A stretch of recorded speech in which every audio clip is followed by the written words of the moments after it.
If you're playing Polana today, you have to ask yourself one question. What is your answer to Rumor Mill Valencia?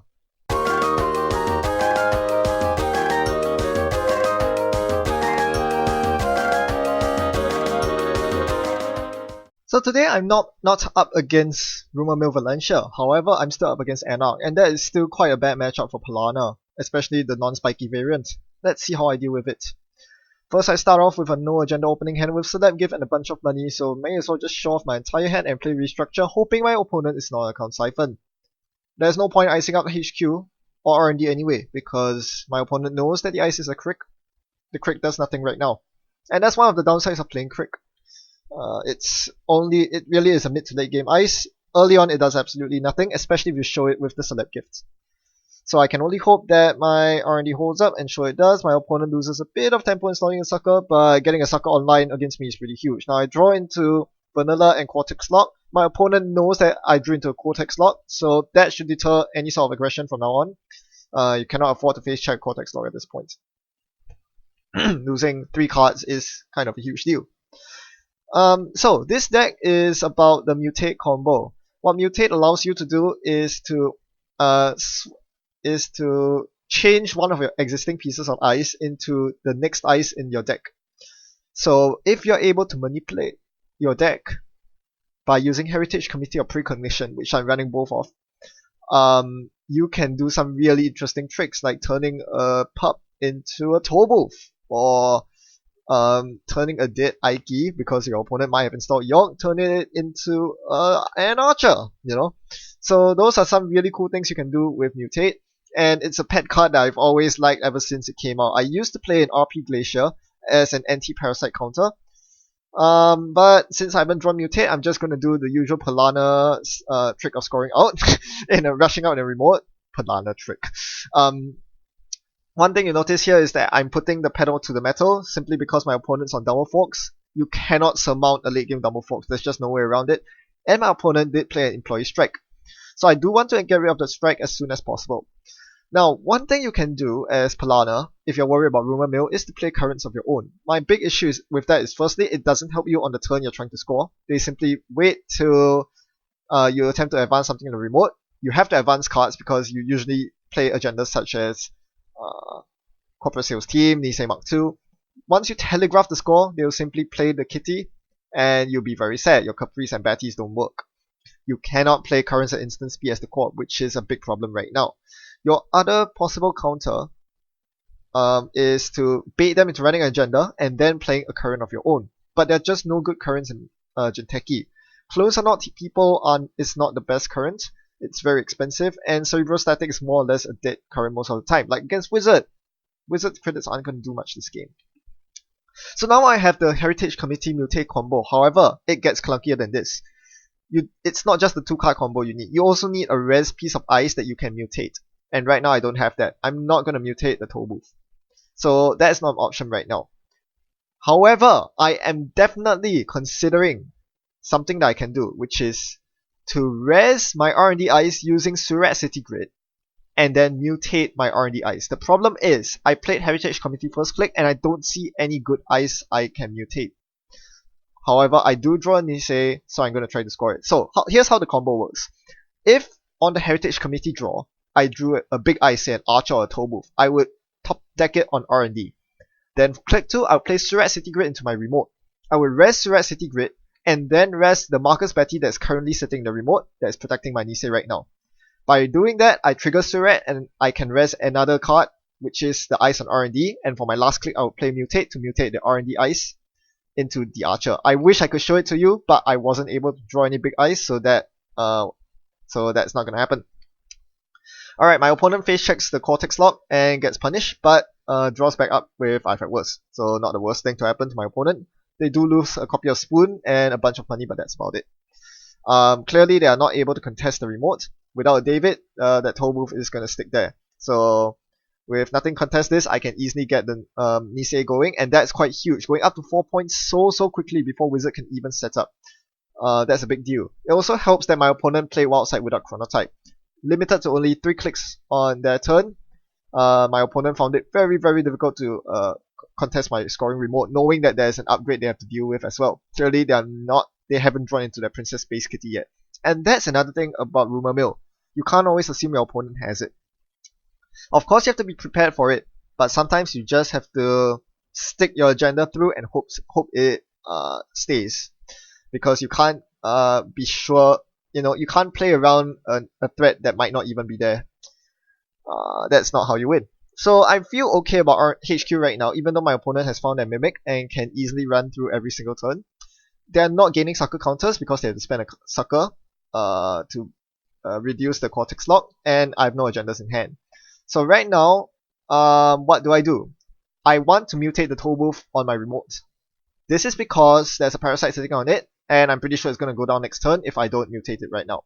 So I'm going to play the Precognition, and I hope to get a big ice. But again, unfortunately, I drew into the big ice, and leaving me with no good ice on R&D. Again, another PT. I wish I could show this off to you. But there was no big ice on R&D. There was only one ice on R&D, the Swordsman. So I drew the Swordsman, and then attempted to mutate the Toll Booth. So it was going to be down to dumb luck.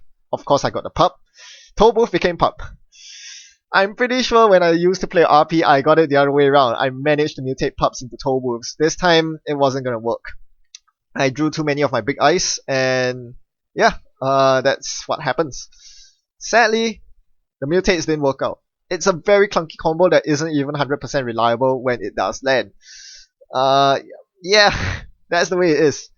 But it's like firing beta tests. You live your life on the edge, and when it pays off, it does pay off quite big. So my opponent telegraphs his next move. He installs double medium. Well, that's probably a mistake. If I were him, I would run R&D to at least force the ice res. Now that I see the double medium threat, I'm pretty sure my next move is to ice up R&D. The only question is which ice to use. Actually, it's pretty straightforward. Aiki is the ice to use. Aiki doesn't end the run, so it's not very suitable on my remote. I do definitely need a new end the run ice to complement the stinking pup on my remote. So I'm gonna draw here first to see if I get any better ice, and I do in the form of Susano no Mikoto. Susano is actually a really bad piece of ice against Ionox because it only costs one David counter to break, but my opponent doesn't have David out just yet. So after some deliberation, I decided that Aiki should deter my opponent. Remember, they don't actually have Faust yet. So this Aiki into vanilla server should do me good. It would tax my opponent out pretty heavily. It will force them to use a lot of cards to break with Faust, and they can't afford to continue on to the vanilla. So I should be happy about that. And then I put the Susano on the remote because that's the best end the run ice I have. It's not strictly end the run, but it does it pretty much does that by deflecting the run away from the remote. Meanwhile, my opponent hits HQ, finds the Surat City Grid. By this point, I don't really have a use for Surat City Grid other than fueling my economy. Reason being, you don't really want to pre-res your ice against Wizard. It just becomes Parasite bait. So I'm going to let him trash the Surat. I don't think I need it anymore. At this point, I'm going to hyperdraw with Jackson Howard for my winning agenda before my opponent sets up. I draw into Philotic, gave it a little thought, and realized that I probably don't want to try to score 2 agendas for the win. So Philotic's dead to me right now. I draw the agenda I need. The Global Food came just in time. I'm going to keep it in hand, hope my opponent doesn't steal it, and attempt to score it next turn. Have to go fast, because do note my opponent does have a turntable out. If they manage to fire turntable, I'm in a lot of trouble. And it's because of this that I really should have sacked my Jackson at this point. I was taking an unnecessary risk by leaving Jackson on the table. If he plays Rumor Mill and runs Archives, my Nisei will be swapped. That would be horrible. So that was a mistake I made. I should be more aware of that. Thankfully, my opponent doesn't seem to be on Rumor Mill, so I do manage to force my opponent to spend one needless click on the Archives while I shuffle a couple of cards back in, most notably the Agenda and another copy of Mutate, just in case this game goes on any longer. After all, I can use Heritage Committee to draw cards, top deck the Archer that's in my hand right now. Remember, Heritage Committee allows you to top deck any card from your hand, not just the cards that you freshly drew. So I can theoretically mutate the pup into an Archer, which would provide for a much more secure scoring remote. Of course, I don't draw the mutate. Instead, I'm just going to try to score right here. My opponent finds the Faust. Thankfully, that's not a David. Faust makes it. Susano is actually very resistant to Faust, and my opponent is just one sucker counter short of breaking the Susano with Mimic, which was a huge pity, because that would have made their run a whole lot easier. Now with Faust, they have to think how many sucker counters do they want to use, how many cards do they want to trash.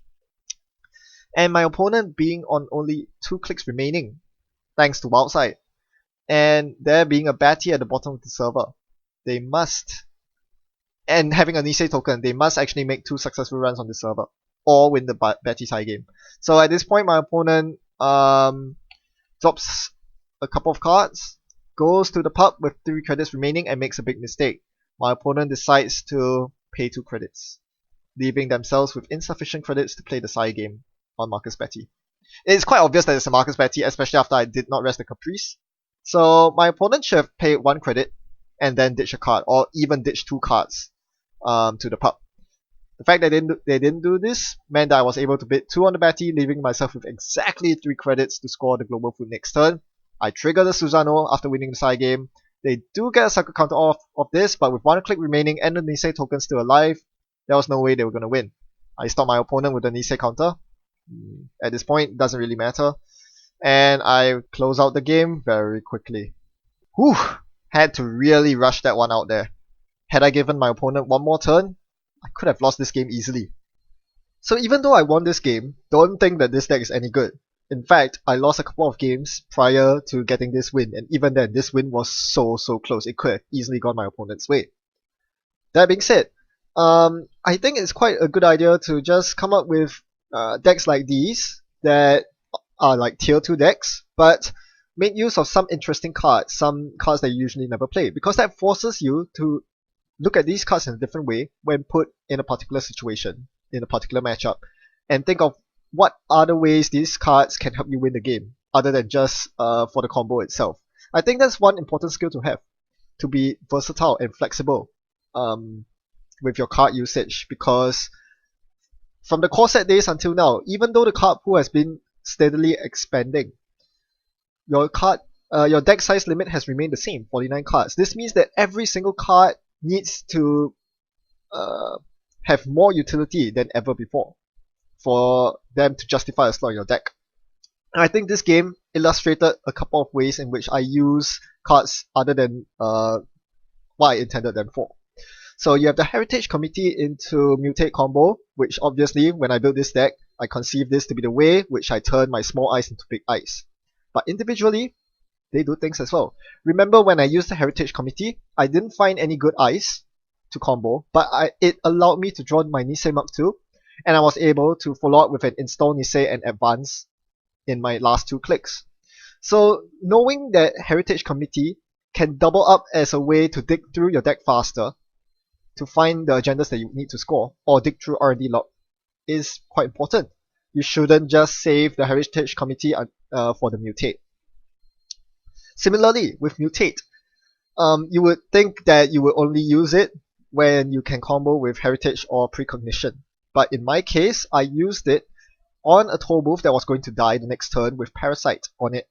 Mutate is a very good counter to Parasites that don't come out instantly and kill your ice. And it synergizes very well with the big ice in my deck, such as Toll Booth, such as Archer, even Ashigaru.